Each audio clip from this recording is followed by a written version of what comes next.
I'm Prunella Scales. And I'm Timothy West. Beautiful. We've been husband and wife for over 5 decades. Amazing. Cheers. We've been wedded to stage and screen for even longer. Great hairdo. But we share another passion, canals. Cast off, please. Aye, sir. Canals wind through our lives, carrying our treasured memories. Of families growing up. Of moments of wonder.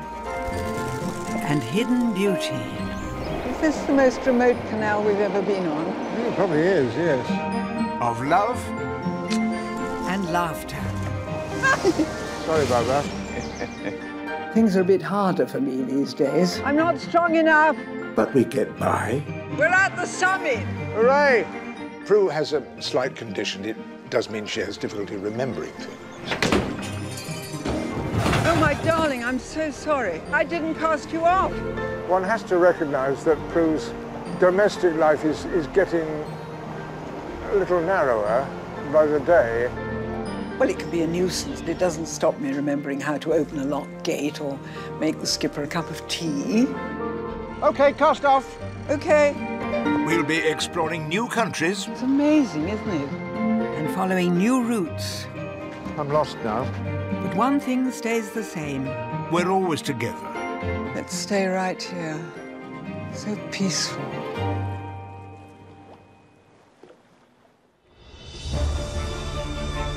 This time, we continue our Swedish odyssey, travelling from west to east across the breadth of the country.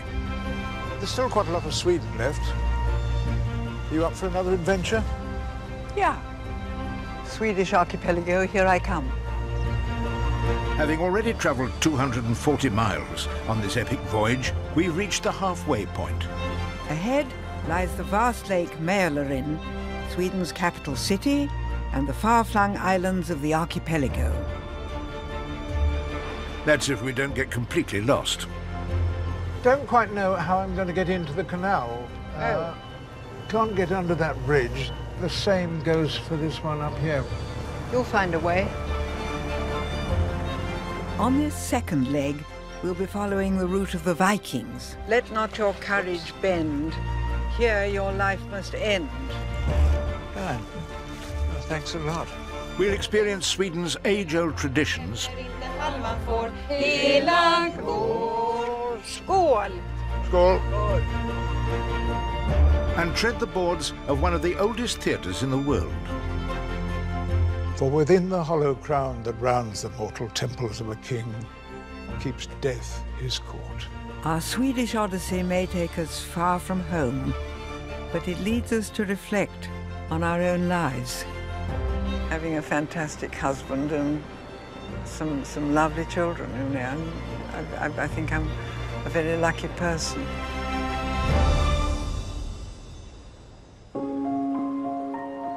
We've come to Skånsholmen, on the edge of the Baltic Sea, to pick up a new vessel for the next leg of our journey. The boat is called the Skibladen. The original Skibladen was owned by the Norse god Frey, and it had remarkable property. When you stepped ashore, you could fold it up, put it in your pocket, and then when you unfolded it again, it could carry all the Norse gods anywhere they wanted to go, and the wind would always be behind them. It's a bit useful. I wish we had one like that. Wish we had a car like that. Yeah. Solve all the parking problems, wouldn't it? As we'll be travelling through canals, lakes, Okay. and even open sea, we need a vessel that's more at home in rough waters than our familiar narrowboat. Right. What do you think of it? Quite grand. Yes, it is. Nice galley. Yeah. Yeah, it'll be good. What's the cabin like? I'll tell you. Ooh. It's got a massive double bed set triangularly across the cabin. Okay. Well, we can sleep triangularly, I think. It's the first time for everything, isn't it? Okay, Danny, if you cast off fore and aft. Aye, aye, sir. Timber Start off forward. Right.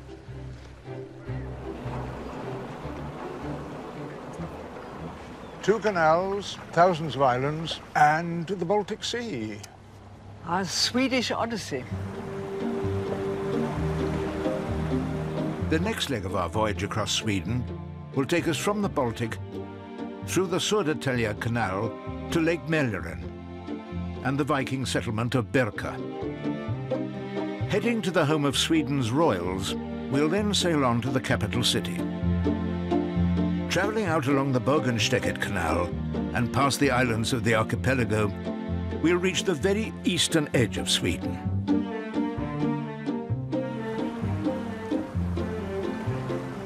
How are we doing? Yeah, it's getting the feel of it. Over the years, we've successfully navigated our way through thousands of miles of waterway.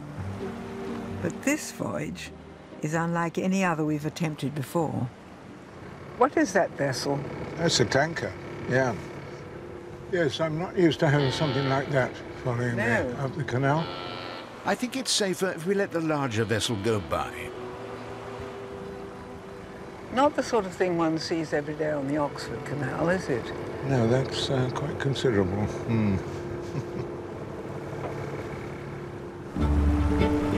Like us, the tanker is bound for the largest lock in Sweden at the entrance to the Södertälje Canal.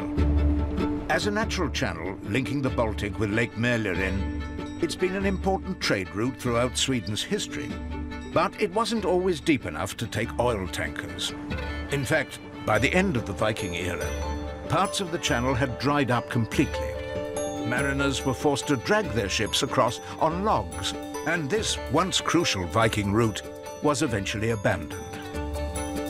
It wasn't until the 19th century that a canal was dug to restore the link. After 13 years of construction, this vital trade route was reopened in 1819. Stand by. We'll get up as far as we can. Right.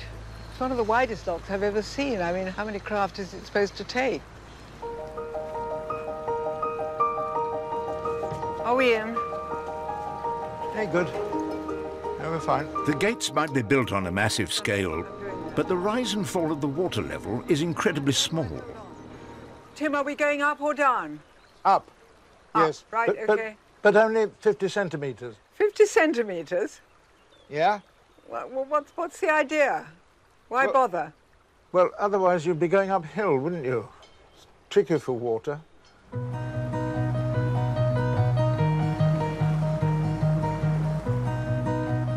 I've never been through a lock like that before. No, I know. It just took a matter of seconds, didn't it? The canal follows the freshwater trail to Lake Mälaren, and the two merge as silently as the changing scenery around us. Look, open sea, well, open lake. Oh, yes, I thought it was a horizon, but Yeah. it's, it's a lake. Well, it is really. It's very big. It's a landscape. 1,000 years ago, Lake Mälaren was a Swedish Viking hideout, and we're heading to their most important stronghold, Birka. From there, they'd sally forth on the same route we're taking into the Baltic Sea, travelling thousands of miles to trade and to raid. Do you think they raped and pillaged much of our population? Yes. Not so much the Swedes. The Danish were Yeah. a bit tricky. Oh, good, so the Swedes can be mates, can they? Oh, yes. Sorry, Danes. We love you, too. Especially Hamlet. According to modern historians, Vikings have had a bad press, and were not mindless killers at all, but ordinary men driven by the need for land and wealth, who simply wanted a better life.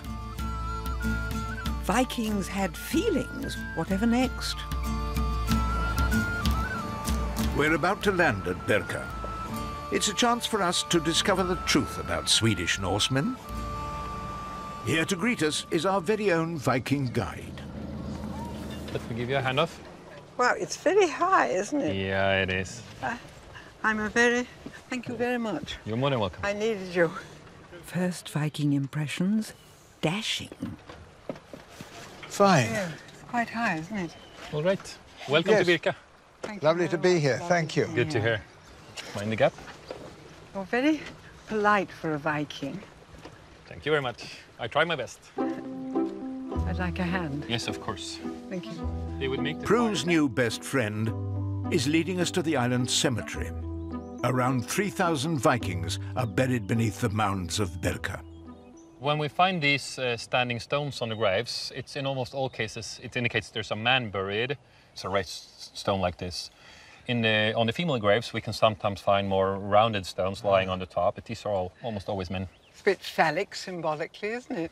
Yeah, I suppose that's one interpretation. Yeah, I think some researchers have put it that way too. Burned with his corpse was everything a warrior needed for his journey to the afterlife. From livestock to clothes to jewelry, and if it was very important, a Viking longship. We have a couple of graves which are not burnt, and in those ones we can, in the best cases, find preserved wood, leather, clothes, things like this. Ceramics? Ceramics, yeah. Combs for the hair. Yeah. It's the funny thing, we find them in the graves of women and in the warrior graves. Combs in the graves of warriors? Oh, Yes, indeed. So even tough Viking warriors were very caring a lot about their hair or about their beard. Andreas is taking us all the way to the top to show us the traditional Viking routes to Stockholm and the Baltic. You're obviously used to guiding ladies up here.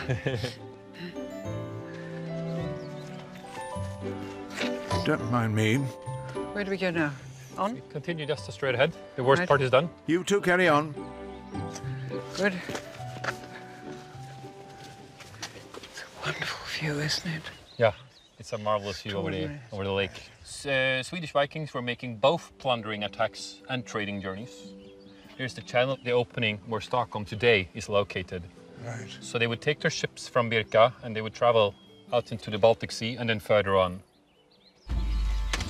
As we are following the same Viking route, Andreas invites us aboard Birka's reconstructed longboat. Don't worry, I will not let you fall, I promise. No, I'm sure you won't. Are we going on a secret raid? Who knows where we'll end up. Vikings sailed across entire oceans, some in boats as small as this one. How many crew on this? I would say roughly 10 people on a boat of this size. Where did they go to the loo?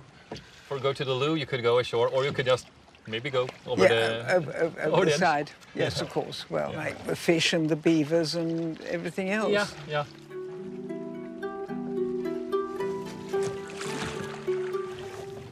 Good. Yeah, very good. The poems of Old Norse literature reveal a brutal world where Viking warriors are constantly stalked by death. You must climb up onto the keel. Cold is the sea spray's feel.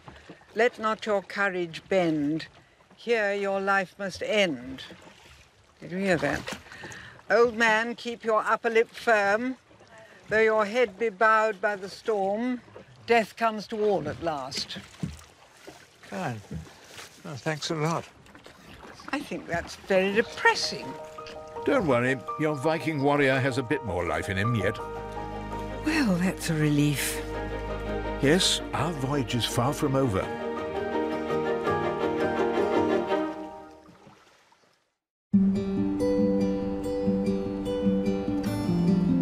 We're on the shores of Lake Mälaren, following an ancient Viking route to the eastern edge of Sweden.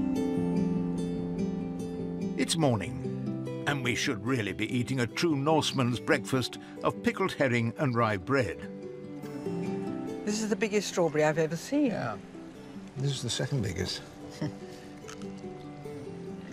Lovely. Today's first port of call is Drottningholm, the Baroque 17th century lakeside palace of the King of Sweden. Does he mind us going in there? No, I don't think so.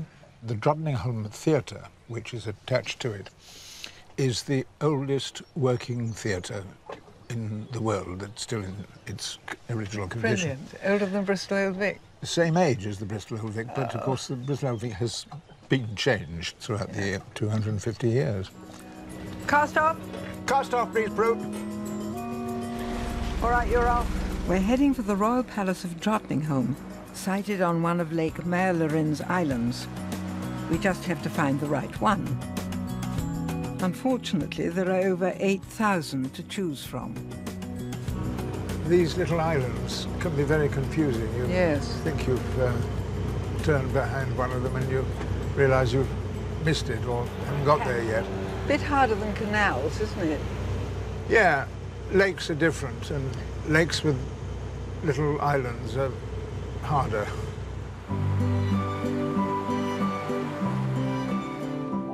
Leaving the island of Helja, we'll work our way through the narrow channels of the inner archipelago, past Kungshatt to the Royal Palace. Heading east, we'll pass by more islands, finally reaching Stockholm.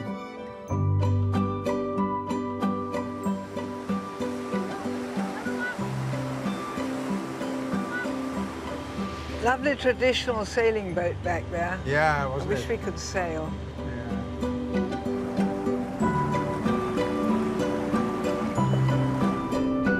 Ahead is the small island of Kungshatt, upon whose cliff top sits a large copper hat at the end of a long pole.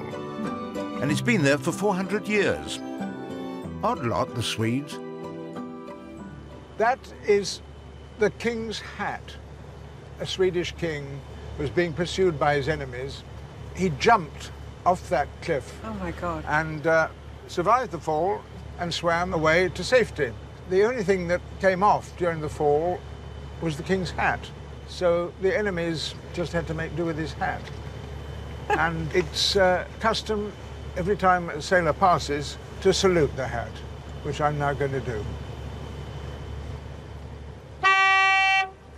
I salute the hat. It's to bring you luck on the voyage. 2 miles north from the King's Hat is the King's House, the home of King Carl Gustaf XVI and Queen Sylvia. The Royal Palace at Drottningholm. Are they in residence at the moment? There's no standard. No, he's at his country retreat. Well, I mean, that's his country retreat, but another country retreat. Tough life being a royal. Yes, but they're very democratic royals. I approve of them. It is a bit lovely though, isn't it? I don't recall ever parking this close outside Buckingham Palace. I go down backwards, I would have. Yeah. But the Swedes seem fairly relaxed, so we venture on. Very romantic, isn't it? Yes. Drottningholm translates literally as Queen's Island, and the palace, built here in the 17th century, was originally the summer residence for the Swedish royal court. Influenced by the palace at Versailles, it's also famous for its lavish Rococo interiors.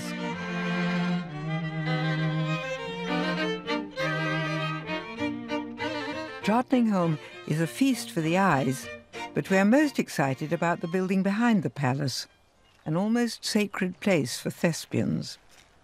Built in 1766, it's remained virtually unchanged for 250 years, a theatrical time capsule. It's lovely, isn't it? Isn't it? I know. This evening there's a performance of a Mozart opera, but there's just enough time for a backstage tour before curtain up. Nice to meet you. Warmly welcome to the Drottningholm Court Theatre. Nice to have you here. Lovely to be Lovely here. to be here. Here time has stood still almost.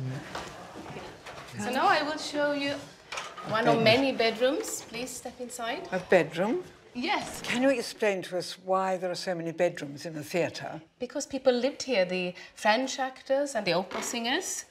It was digs. Yeah. It's a nice thought, isn't it? Going off the stage, take a bow, go to bed. Yes. Digs in the theatre. Poor old theatrical landladies. We've played in theatres all over Britain and always had to find our own digs, none of which was exactly palatial. Now I will show you something really, really special.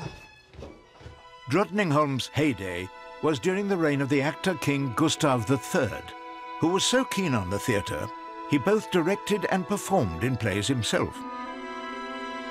That all came to a tragic end in 1792, when, during a masked ball, he was assassinated. The theatre was then boarded up and forgotten for 129 years, until it was rediscovered in 1921 in almost perfect condition. Okay, Prue? Pia is taking us down beneath the stage. It's all intact. The way it was in the 1760s. Wonderful. In over 60 years of acting, I've never seen anything like this. So this is like a ship, almost a sailing ship. And, Yes. And actually many of the stagehands back in time, they were actually sailors. Yes. It's all hand-driven. So, What's this for? yes, it's a wooden drum, as you can see, and it's for the trapdoor, actually. The trapdoor. It's not just the stage mechanics that are 18th century. A wind machine. It's the sound effects, too. And you're going You do to... the thunder. So we have a Yes, storm you will be going. the Lady of Thunder. Okay? It's hard work, isn't it? Yes, help me. Shall I? It's a shoot with cannonballs. Bravo. Let's have a storm. Super. Blow wind and crack your cheeks. Rage, blow! You cataracts and hurricanes spout till you have wrenched our steeples round the top.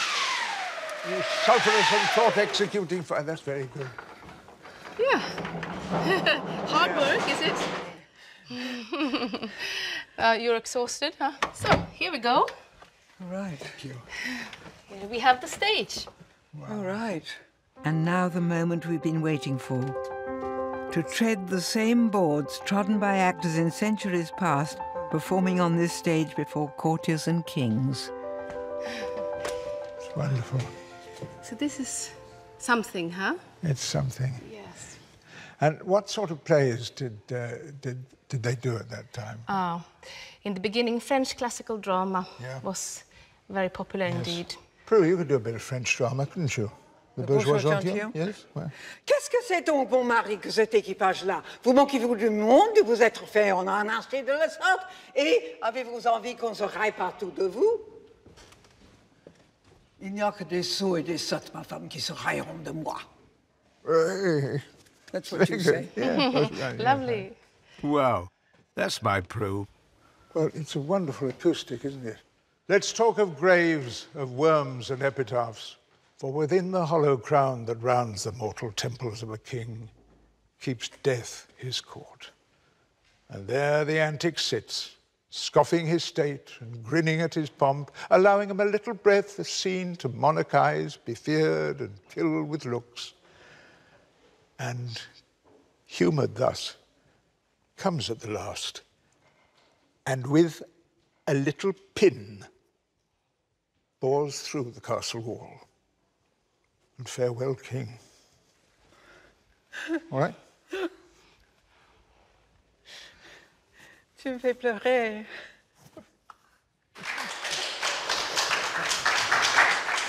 Oh, where did they come from?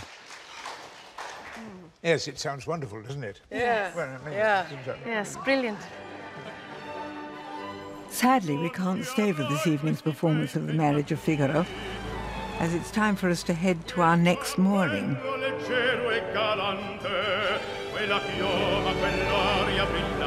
We're back on the Viking Trail, bound for Stockholm, which is only a few miles further east.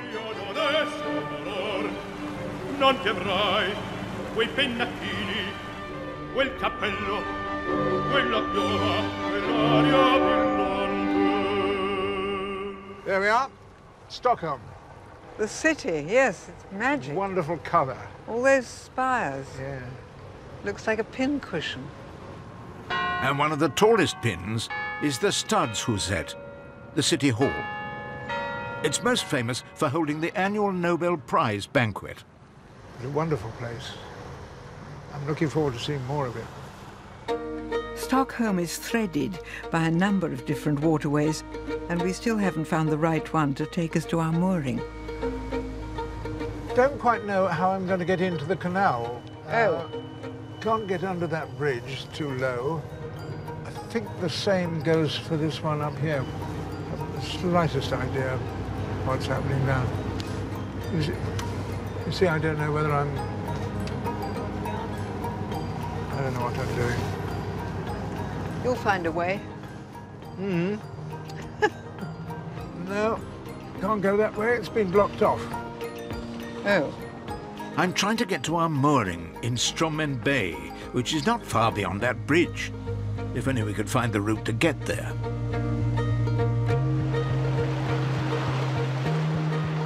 Nothing through there? No, there's nothing there, no. It's just a cul-de-sac. Is that for us? I don't know. Is it? I think we have to go back the way we came for a little while.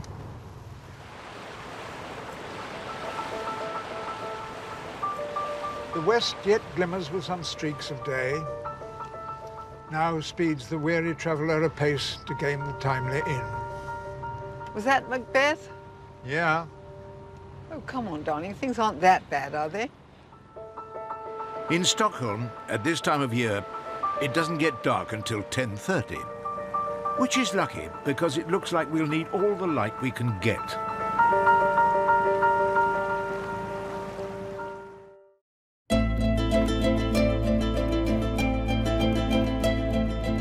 We're on a voyage west to east across Sweden, and after taking the wrong channel into Stockholm, we finally reached our city mooring late last night. Wherever you are, only feet away from water. Yeah, she's lovely, isn't she? I want to take her home.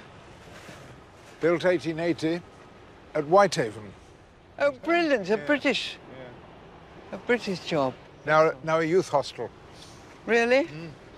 I wonder if they're allowed to climb the rigging. Don't know about that. Health and safety. We've headed over to the city's most historic district, Gamla stan.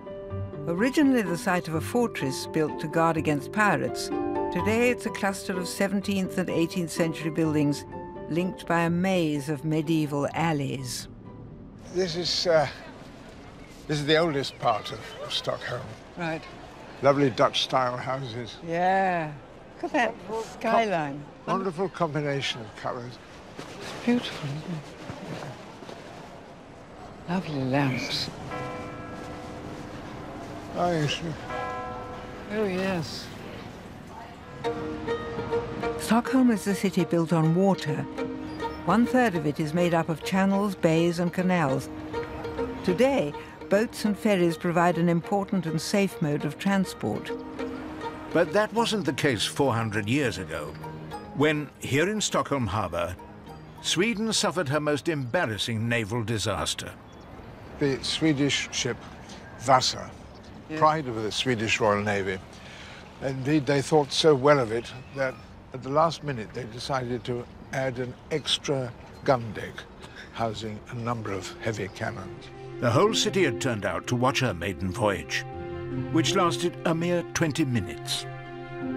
She'd sailed less than 1 mile when a light gust of wind caused the top-heavy Vasa to capsize and sink. Oh, God, how awful. It was awful. 50 people were killed. Oh, how ghastly. The Swedish Navy were so embarrassed about it all that they made no attempt to rescue the boat, and so it remained for 350 years. Rediscovered by an amateur archaeologist in 1961, the Vasa was raised to the surface once again. Amazingly, when the mud was sprayed off, she appeared to be in near pristine condition. When she came up, she was fully intact. Yeah, she was. Yeah. It's amazing. Like the Vasa, we too are heading out into the waters of Stockholm harbour. But hopefully our voyage will be a little longer than 20 minutes. Oh, look, Tim. You love this sailing boat. We're back on the route of the Vikings, who once sailed out through the narrow straits of Stockholm, heading for the open sea. Leaving the city behind, we'll follow the Skurresundet waterway south to the Bergensteket Canal, which in turn leads us to the islands of the Stockholm archipelago. For a pair of landlubbers and canal enthusiasts like us, this voyage towards the sea is almost mythical. Truly, a journey into the unknown. Now we're turning east on the Bergen-Sticket Canal on our odyssey towards the islands of the archipelago. So we hope we don't meet any monsters or giants. I think it's more magic. I think it's like swallows and Amazons come to life.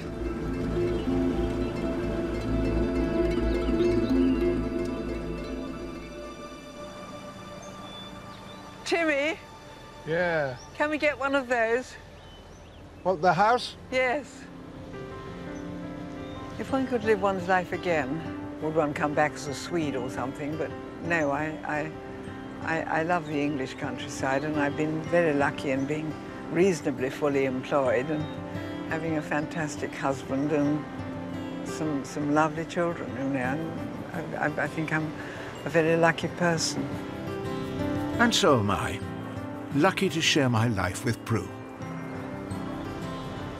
And when one's having a fantastic holiday like this and one's in a magical environment like this, it makes me feel almost guilty. You think of all the people who haven't got that. In the 16th century, King Erik XIV introduced tolls for all large ships coming into Stockholm. So smugglers transferred goods onto smaller vessels and slipped past customs officers by night, along this canal and into the city. I don't know where we're going. There's a white lighthouse there that Oh, right. is where I should be making for now, yeah. The canal opens up now into the Stockholm archipelago. 24,000 islands, of which only 150 are inhabited. The archipelago is a popular retreat for city dwellers, the lucky ones owning a sommarstuga, or summer house, on their rocky shores. Known for their wild beauty, the islands have also inspired many writers and artists, including our favorite Swedish playwright, August Strindberg. The Strindberg family business was a ferry service from Stockholm to the archipelago, and the young writer formed a lifelong love for these islands. August Strindberg had a summer house here on the archipelago and wrote some poems about it. Yeah, I've got a book of his poems there. Read us one. Reading Strindberg to one's actor husband on holiday. It's wonderful. This is one called We Waves. We waves, we are rocking the winds to rest. Green cradles, we waves. As well as writing about this landscape, the multi-talented Strindberg painted it too. Wet are we and salty, leap like flames of fire. Wet flames are we, burning, extinguishing, cleansing. We waves, we are rocking the winds to rest. Not today, though.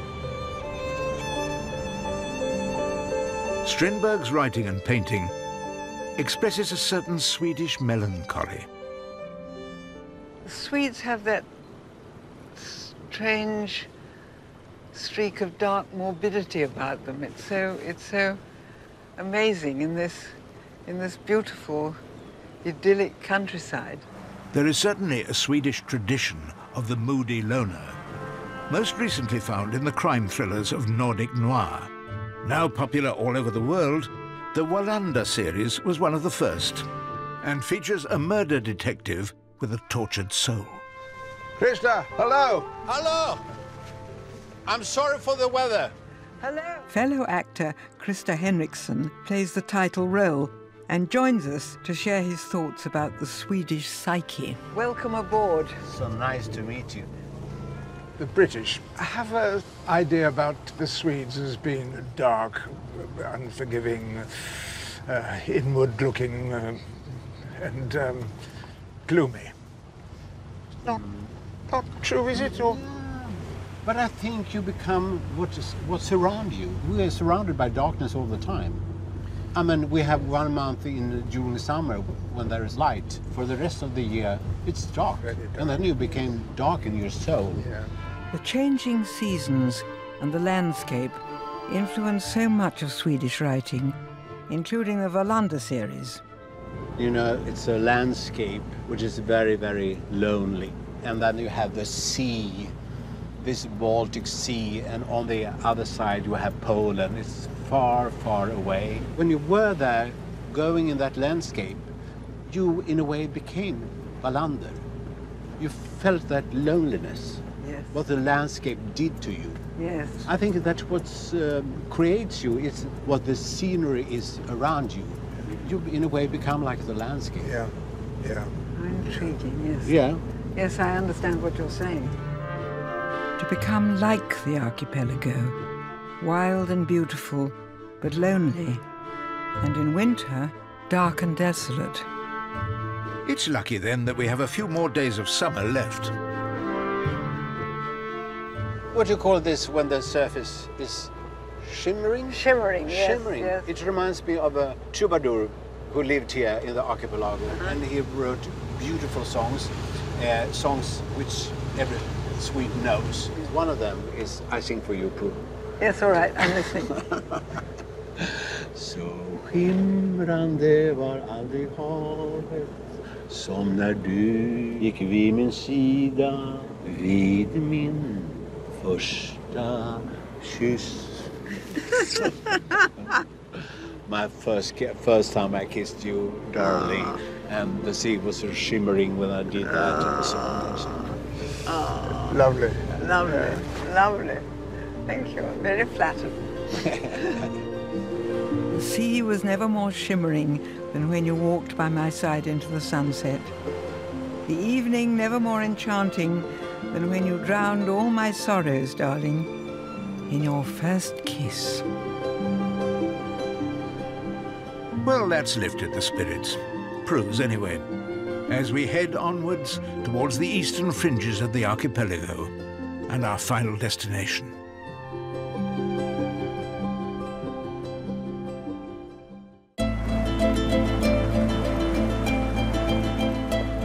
We're coming to the end of our Swedish odyssey. It's been quite an adventure, travelling 350 miles through canals and lakes and even across seas. It's the longest boat journey we've ever undertaken. And being so far away from home has put things in perspective. Obviously, things do change when you get older, when you get quite a lot older, and you behave slightly differently, or you expect things to be slightly different. But looking back, we've had the most wonderful life, really, and are still having a most wonderful life. We have a family that we love and are very close to us, and we've got a lot of friends, and most of all, we have each other.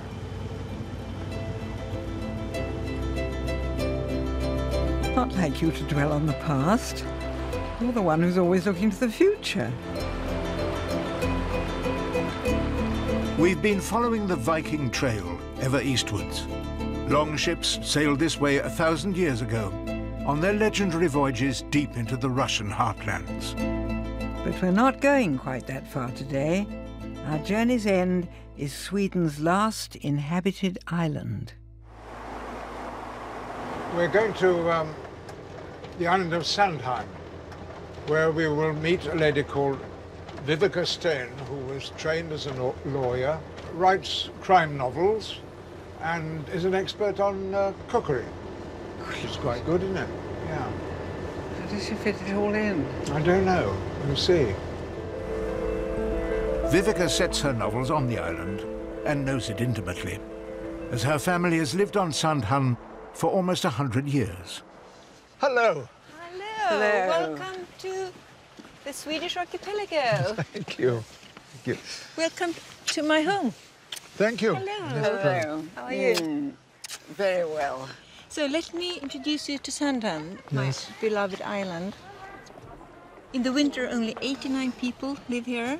In the summer, you have 3,000 summer guests and 150,000 tourists every summer.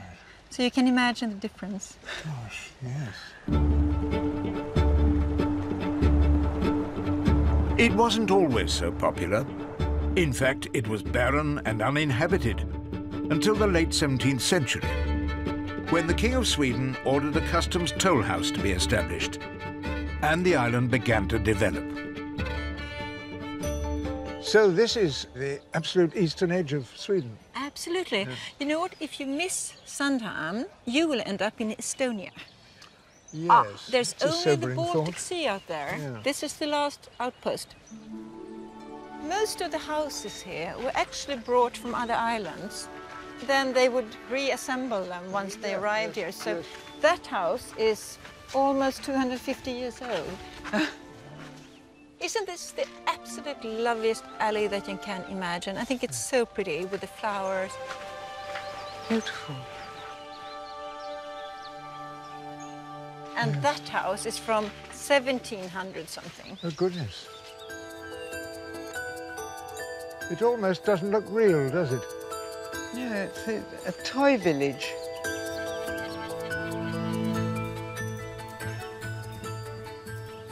The nice thing about this island, there are no motor cars.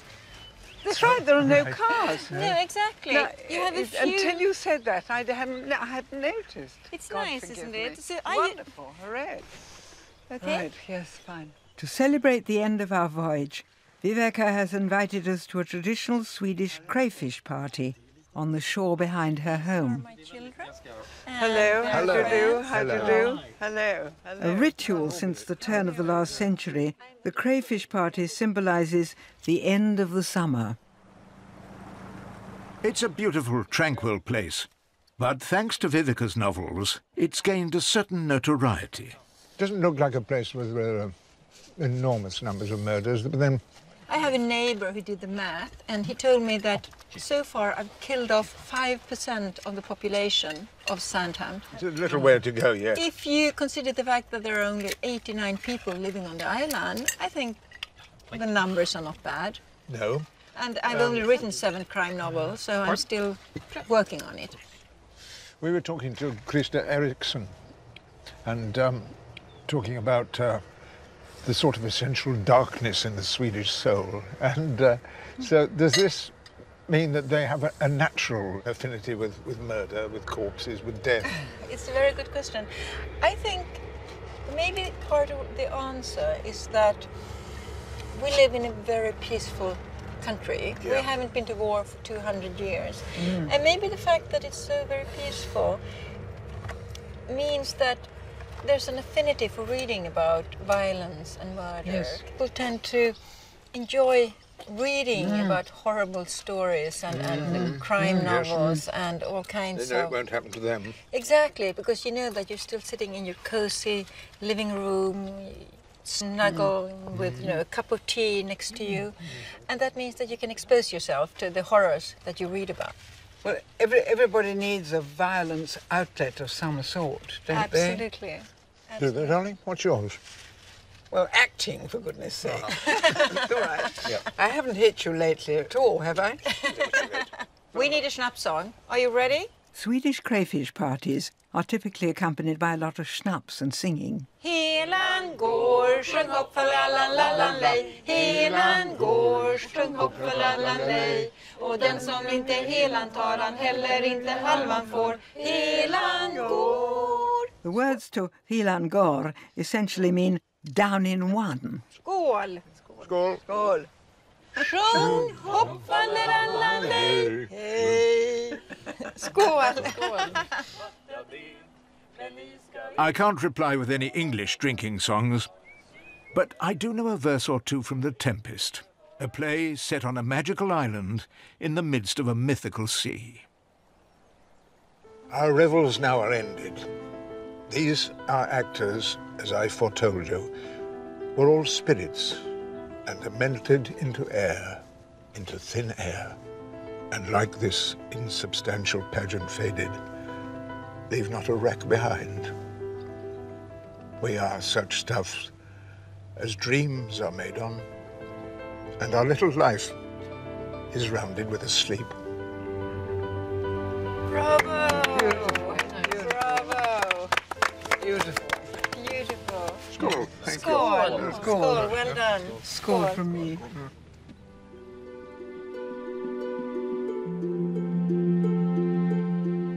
Where are we going? Out here? Here, yes.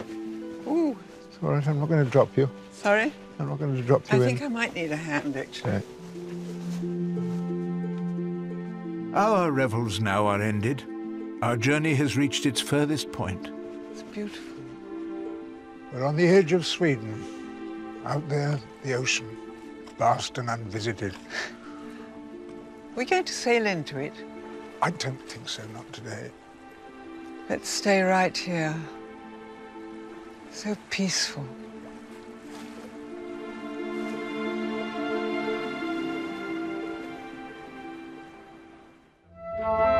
Next time, our two greatest passions combine. Canals and the theatre. Off to Stratford, the actor's spiritual home. Travelling through Shakespeare country. I'm Titania, lulled in these flowers with dances and delight. Who's going to dance?